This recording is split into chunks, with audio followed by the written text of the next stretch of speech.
Kings, Queens, and In-Betweens, welcome back to the City Boys podcast. On this episode, we are going to go over St. Louis City's midweek match against Minnesota United in the Open Cup, in which we lost. We're going to talk about the Colorado Rapids game, in which we also lost. But the most important thing that we're going to discuss is all three City Boys being here in person. My name is Ethan Thornton. I'm joined by two of my best friends in the whole world, Jacob and Grayson, and we are doing it in person. Gentlemen, how are we doing? Well, first off, happy Memorial Day to everybody. Yeah. We're recording this on Memorial Day weekend. Crazy, actually, recording in person, doing a pod. Really cool. First ever pod in person. All three City Boys in one room. Yeah. Blessed. We got it going. We're going to talk about St. Louis City. Grayson, you doing okay? I'm doing good. I'm glad to be here in this beautiful home of Ethan. We're doing great. Thank you, dude. Yeah, We're doing it's great. great to be hosting you guys. I cannot lie.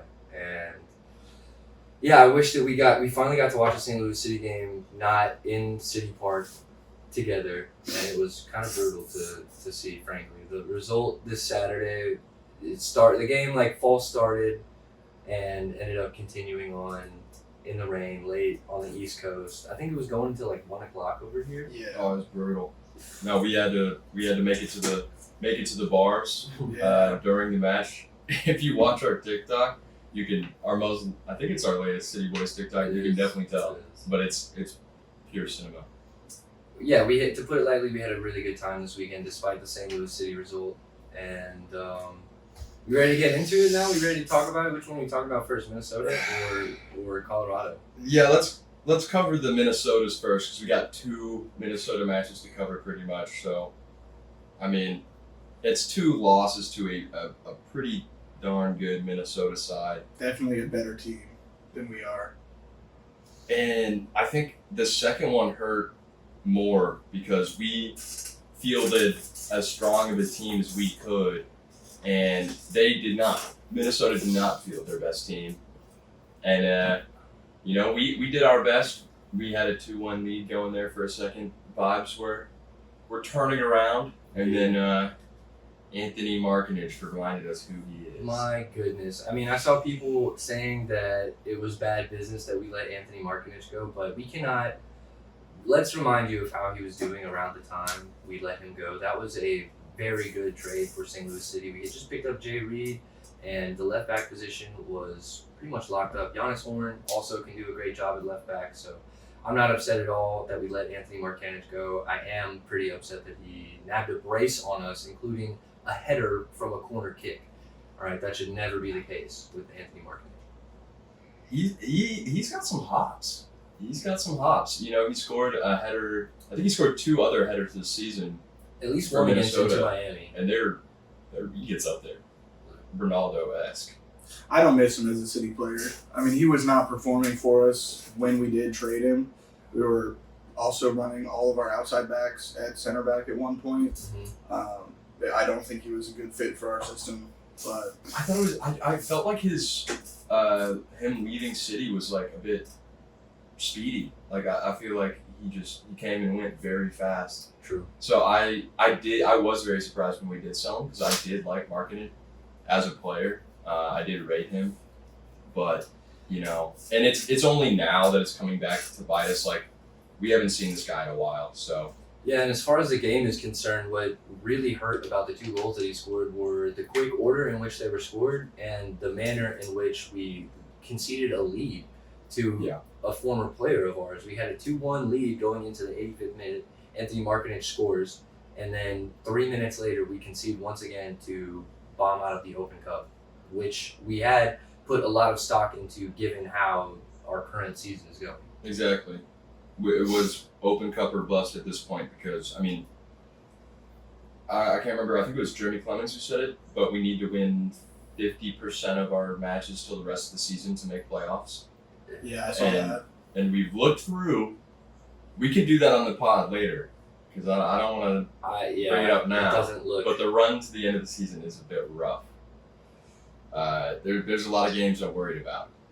But it's hard to pick positives from the U.S. Open Cup, but I do want to at least mention the connection between Klaus and Hartl and Teukert in that game was like something we haven't seen in a while. So that was Or at the nice. very least reminiscent of a time when the three were playing together and succeeding. It reminded me of when we brought in Hartel and Toykert after the summer transfer window last season, and we got glimpses of what we expected our offense to be like this season, and it has not come to fruition just yet. So yeah, it was nice finally seeing our attack actually perform, and seeing João Klaus and Marcel Hartel hit the back of the net is just always a positive for St. Louis City. I think the first goal that we conceded to Kelvin Yeboah also really hurt. Josh Yarrow's defending on there was not great. Kelvin Yeboah is a high quality striker. Obviously that finish displayed it, but I cannot defend Josh Yarrow any longer. Me either. It has come to a point where that goal was for me the breaking point. I think that as a top level center back, you just got to be closer to your man, and he's demonstrated on a few occasions this season that he is not the man for that position on St. Louis City, and I hate to. Was he almost solely responsible for 3 goals conceded in the last 2 matches? Something like that. It's got to be close. That's what my question is. Do you think Olaf really rates him, or do you think Olaf's playing the fact that, if we play him, we give him the confidence to keep playing? Or do you think if he takes Yarrow out of the lineup, he destroys the player? I think right now at this point you gotta, but it's not like we have, the most insane center back coverage at the moment. Yeah, I could say we do have people that could do the job at center back. we've also that's probably been our most injured position so far Yeah. this season, in the last 2 seasons, truthfully. So it's not all on Olaf. There is an element of player selection there, but still, after seeing the performances that he's put in, continuing to rely on him in such a critical position in that formation as a central center back, for me, it's not good enough, and I would have liked to see any kind of change. You guys, I say it all the time. If it ain't broke, don't fix it. But something is clearly broken and needed fixing, and the tweaks have not come in a way that satisfies me. Because this also leads into the Colorado match, because St. Louis honestly didn't play too poorly, conceding 1 goal this match to a team that we 0-0 at the beginning of the season. So, we're declining. But the fact is we played Colorado with a much better side the first time, so I wasn't really expecting to get much out of this match. But as the game was playing and it was going closer to a 0-0, I did feel a little bit better that St. Louis could nab something out of this game, 1 point. But then another Josh Yarrow, I wouldn't say a mistake, just not as tight coverage. It's maybe a lapse in concentration, you could call it. I'm not going to diagnose that Josh Yarrow is a better soccer player than I will ever be in my life, but the screenshot tells it all. There's been a screenshot going around social media just showing Josh Yarrow in the lead up to that cross, and he's a yard or 2 away. It's not close enough, and at this level, even the less qualified strikers, and not to say that Darren Yappi's a bad player, but he's not as good as Kelvin Yeboah, and both were able to punish us.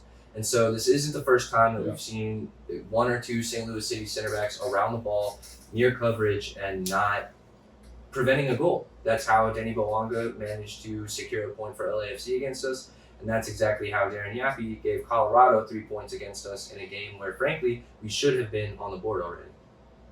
It's true.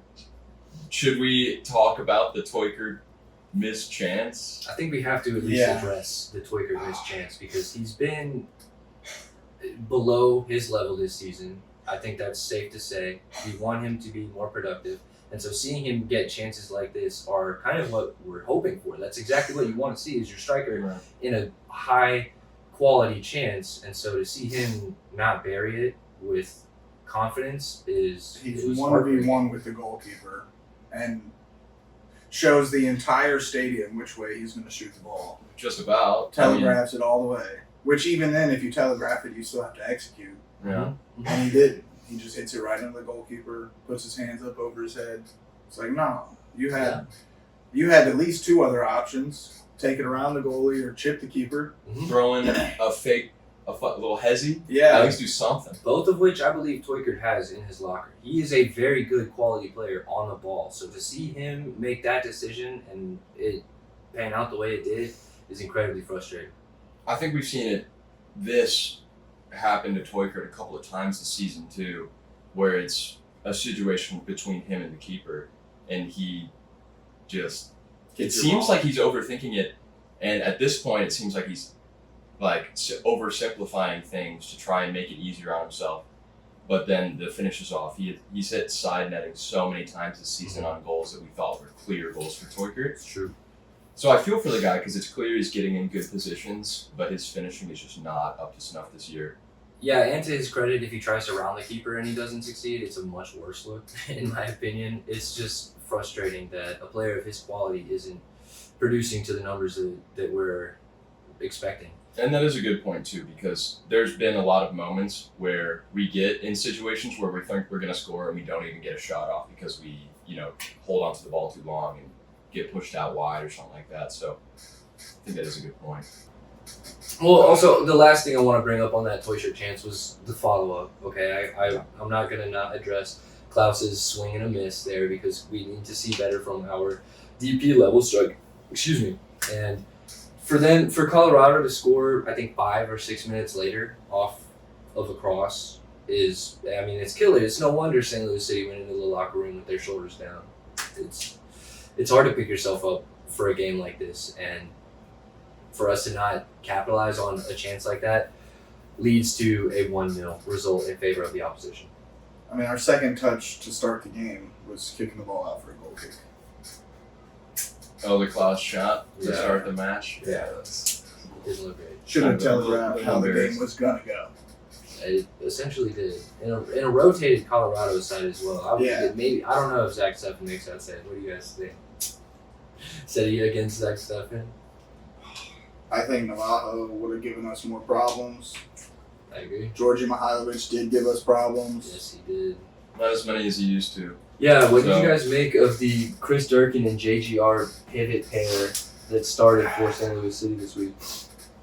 It wasn't the worst thing I've ever seen, but I mean, this is getting nitpicky, but because of our lack of healthy players, there's not a whole lot that Olof can do as far as like rotating that center mid pair.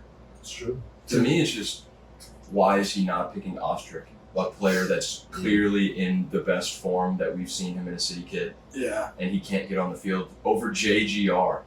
Like, it should be Durkin and Ostrich in this game to start for me every time. I think JGR coming off the bench. I agree, Grayson. I think that would have been a more effective starting lineup. Yeah. And I did not think that they were able to implement any kind of control in the center of the park. I think Marcel Hartel has the ability to control the game from the center, but he wasn't last night, so we needed to rely on Durkin and JGR to provide some kind of balance. I don't think they were able to provide it. I think Colorado just played through our midfield with the likes of Georgi Mihailovic, and that's how they were able to find success. Play into the center, into their attacking half, get it out wide, and that's how they scored from the cross. I do like when there is...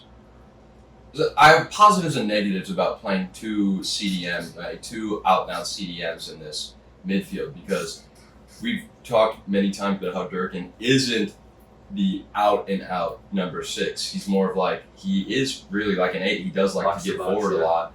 So I did like that. But at the same time, we're adding 2 extra defensive players into this lineup where we already have a 5 back. So that's 7 players, including your goalkeeper. That's 8 defensive players on this field. It's no wonder we're not scoring goals. Like, yeah, we are lacking attacking luster, to put it mildly, I would say.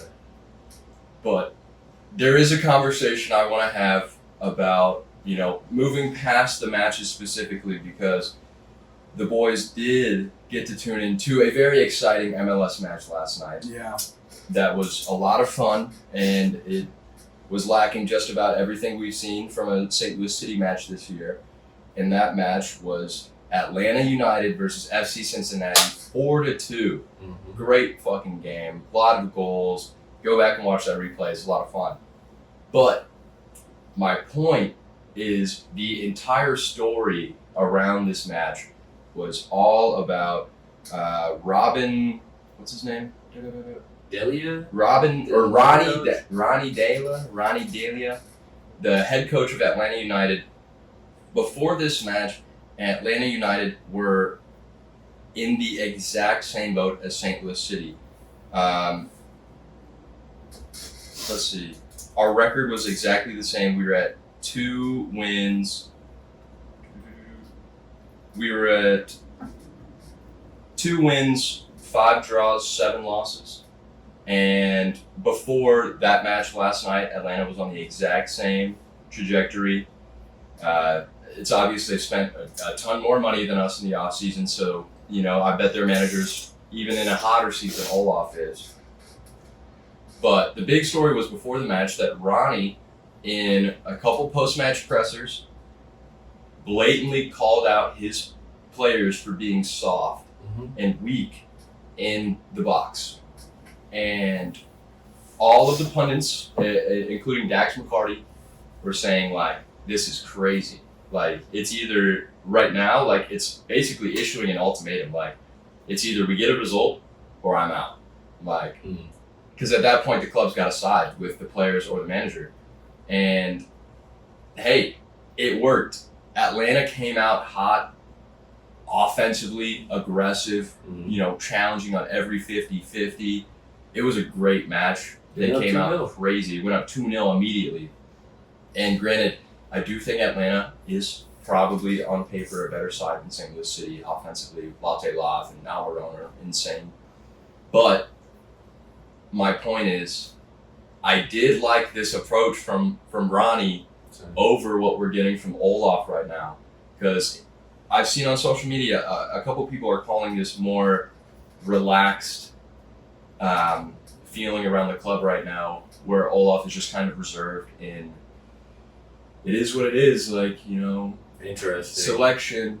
We're not good enough. Injuries, not good enough, blah, blah, blah. But we're always defending the players. We're always, even Lutz said it in an interview this week. Someone blatantly asked him about, are the players being good enough? He's like, we got to defend as a team, and yeah, it's true. We got to defend as a team.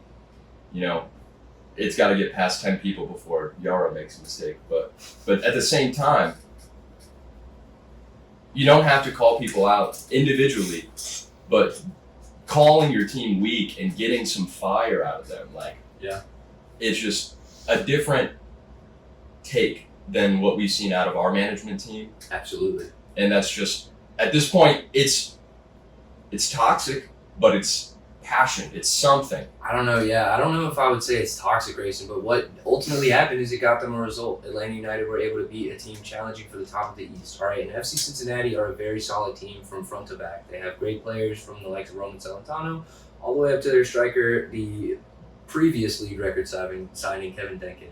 Not to mention an MVP caliber player in Evander. So for Atlanta to squeak out a victory against this side at home will have ramifications in their season, I believe. A 4-2 victory. A dominant over a good opponent. And so I definitely like that approach from the Atlanta United manager. I thought that it did get the impact from his players that he wanted. And personally, I would love to see if we keep Olof around any longer, I would like for him to take a similar approach and let the players know that ultimately, while I'm in charge of the tactics, you guys are in charge of the actual result on the field, and go get it done, whatever it takes to do that. I feel like there's just part of the St. Louis City club that has an adverse reaction to negativity. Sure.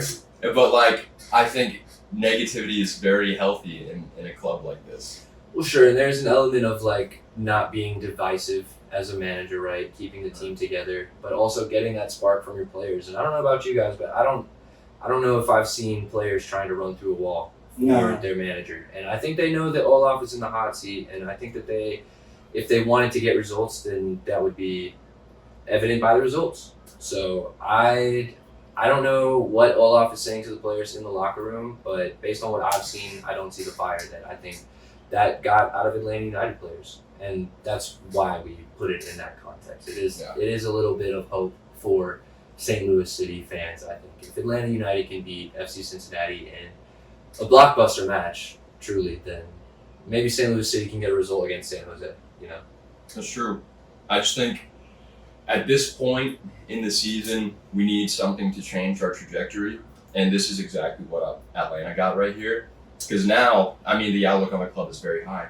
I just 3 points, one game. They're only 14 points now. They're literally 3 points ahead of St. Louis City. on a similar run of form as well, 8 winless in Atlanta before this victory. So the St. Louis City now on 12 straight winless could use a big result to just look back on throughout the season. It's true. I mean, I would like to add, like, I don't have any sort of issue with Olaf at this point in the season doing or saying whatever it takes to get a spark out of the team. Whether it's received in the media or by fans negatively, I don't really give a fuck if it means we win. Yeah, Olaf's already in a negative light. Yeah. So I'm tired of the reactionary sort of brand of management that we've had, and I want a proactive plan of attack to go forward. yeah. Or at the very least, the belief or confidence in either the players or the manager. One or the other needs to be picked. And right now, it doesn't seem like there's much of either among the club. And we need something to get results going forward. I think, to me, there was a certain quote from Olaf that still has always rubbed me the wrong way, but he's said that the players are not good enough to play in a 4-back. So to me, it seems like he does not have belief in this team. Interesting. Like, he doesn't believe that we can defend. So why take the job? It's a I good mean, question. that's the It's a thing good- is, good people question. have always talked about how Olaf is like relegation specialist. Why are we bringing in this guy? Do we want to be You're relegation right, yeah. specialists, bro? Like, I don't want to be fourth bottom. Right I now, want to be fourth top. So, like, I'm not saying like Olaf wasn't the hire because, well, shit. At this point, Olaf might not be the hire. Yeah, I feel no, like I I think- might be able to say that. I think I am in that I boat. might be able to say that. After a third of the way through the season, it's just in stark contrast to St. Louis City's old manager, right? Bradley Carnell. Philadelphia are a top 3 team in the East, looking like they could be challenging for the Supporter Shield and flying high. They just sent Quinn Sullivan to the national team, so I don't know. It definitely is frustrating to see, and based on what Lutz has said this weekend, it seems like we could see changes coming down the pipeline. It seems like they are It's true. taking their time to analyze everything because to the club's credit, we've got these 3 losses in 7 days. So it's not like things aren't moving extremely quickly for them. So I do expect at least some kind of deep analysis and then either words or change. Hopefully we see action before the San Jose game, or I don't know what's on the horizon. I still think that at this point, I stand by what we said, I think last episode or 2 episodes ago, that Olaf gets to the San Jose game. And then we'll see from there. I think, depending on that result, as good or as bad, will probably make the last straw. Well, this result puts us in 14th in the West, boys. We are sitting only above LA Galaxy, who are currently having a historically bad MLS season. So, truth be told, it feels like we're the worst team in the West. I can't lie. It does feel like that. Obviously, LA are not good, but after the result they put up against LAFC and taking the lead against Philly, it seems like I don't want to play the Galaxy right now. Teams And probably want to play St. Louis City. that's true. I mean, we could finish out this episode with a little chat about the end of the season run that we have to face, because it's not great. Yeah, I was just pulling that up. So, luckily, we do get to face the 2 teams that are worse than us. Wait, do we get to play Montreal? I don't know. I thought we did. I don't think we have Montreal. Swear, I thought I We saw got that. Montreal, September 13th. That's amazing. Hopefully it's not too little too late. Yeah, it very well could be. Well, look, we got San Jose next, the highest flying attack right now in the MLS. Maybe not the best team, but Also the best attack. streaky. Very Very streaky, Jacob. You have a great point. They're a super hot and cold team, and depending on the San Jose that we get on the night, it could be a coin flip, but the way things are going right now, I just don't feel very positive, and I'm not expecting a result against San Jose. Sunday night soccer the following week against Portland. Oh Ooh, That's a loss. they're a very I think good we can team. write that in. That's a Nothing- loss. There is at least nothing that has shown us that St. Louis City can get a result, nonetheless, against a good team in the West. I think we mentioned this, the match after that, next Saturday, after that is LA Galaxy again, who is one of our 2 wins on the season is an LA Galaxy game. So, I think at that point, like let's say Olaf survives San Jose. If he makes it to LA Galaxy, I'm surprised. But if we lose to LA, that's it. That's literally it. That's There's the no mark. justification. I'm shocked that he made it past Sporting Kansas City, a team that was below us in the table at the time and not performing very well. To their credit, they did have the new manager bounce at the time, but still, We gave up a 2-0 fucking lead. That's the thing. It's like we have demonstrated a lack of ability to close out games.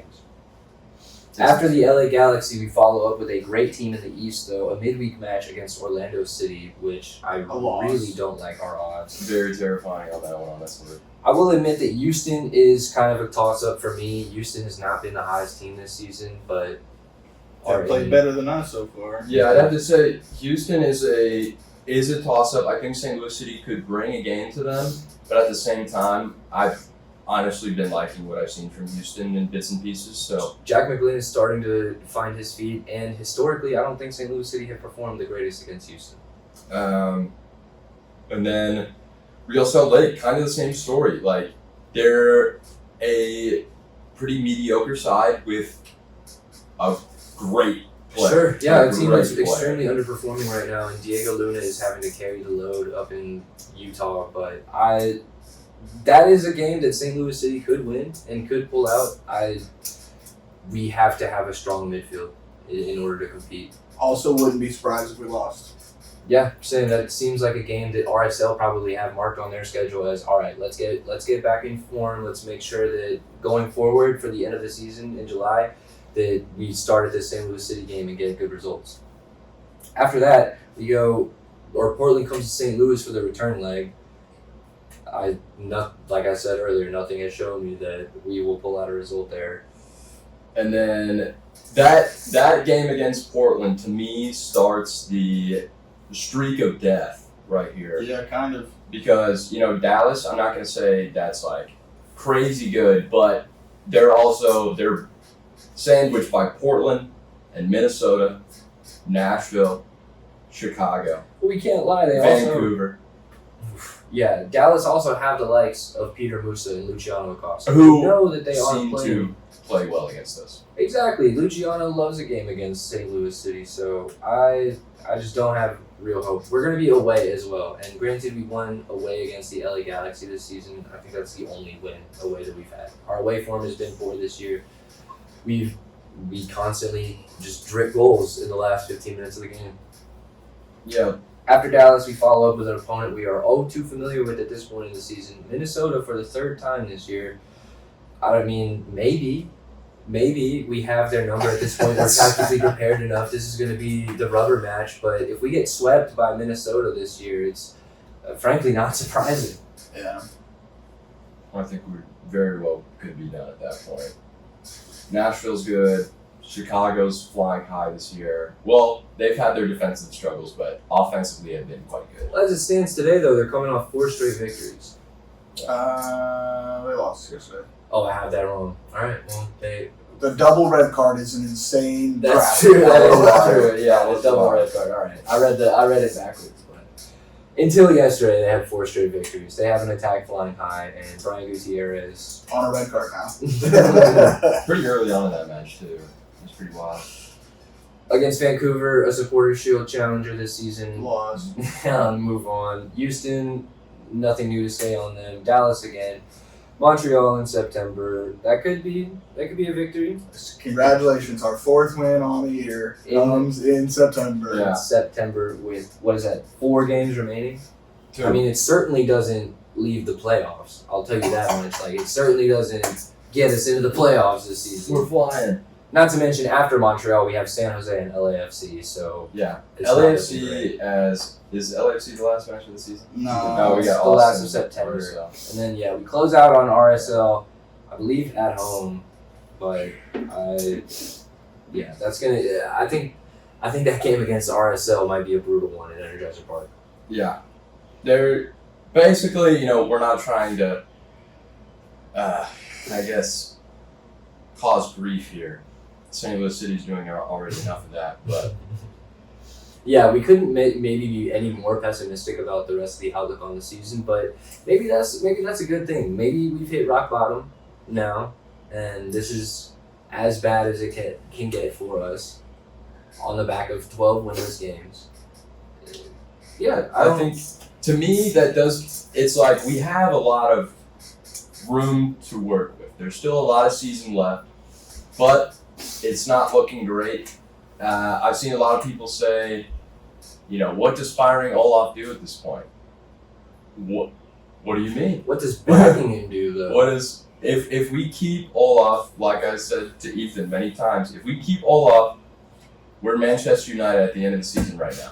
We're 13th place, and we're going on tour right after. I think we're this season's a wash. Like. To me, I think backing Olof and keeping Olof around is pretty acceptance of mediocrity at this point. I agree. In the club's tenure, because we're in our 3rd season, we're 2.5 years in essentially, and the last year and a half have been poor. They have been bad, below the fan standards, below ownership standards, and Caroline Kindle and Diego made it extremely clear what the goal was this season, and it could not.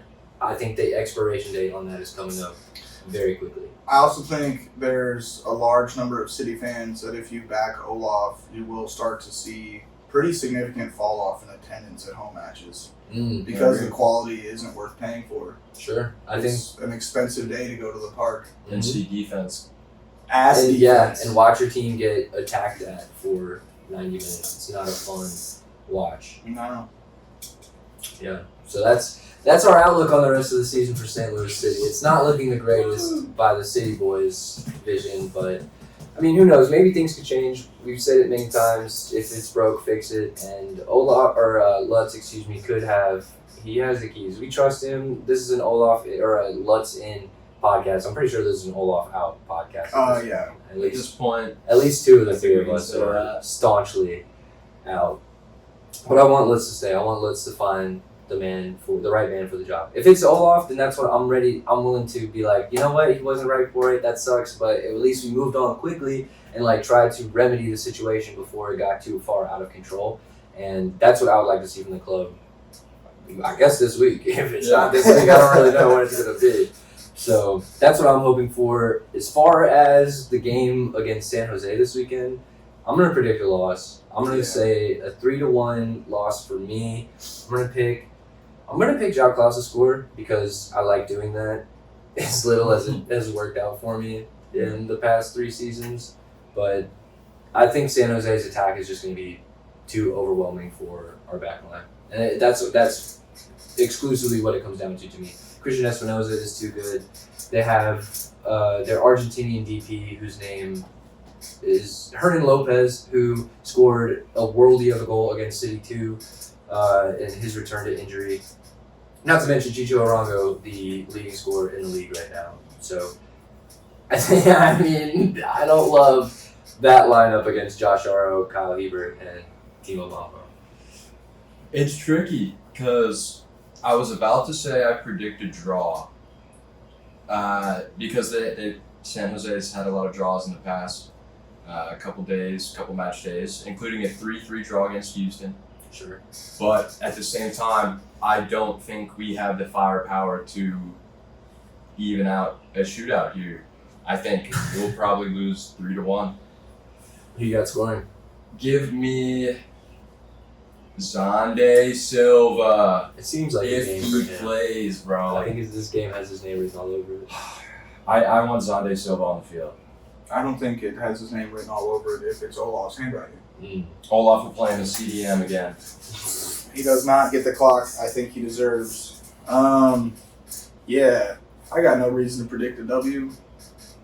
I got no hope. So, sure, I'll go 3-1. I feel like that's a generous scoreline as well. Not too much of an ass whooping. And give me Conrad Ballum. Okay. I love that.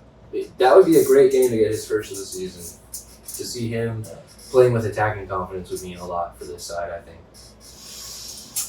Well, gentlemen, do we have any final thoughts before Jacob blesses us with the outro? I think last note on loan players. We love these loan players, but I don't even know if Vollen would want to stay. At this point, there's nothing that would make him want to. Yeah, I don't think so. I think Vollen will not be staying. I do hope that we sign Giannis one full time. I think Giannis wants to be here. Giannis definitely wants to be here. I feel like I read somewhere that City is very cautious of his injury record.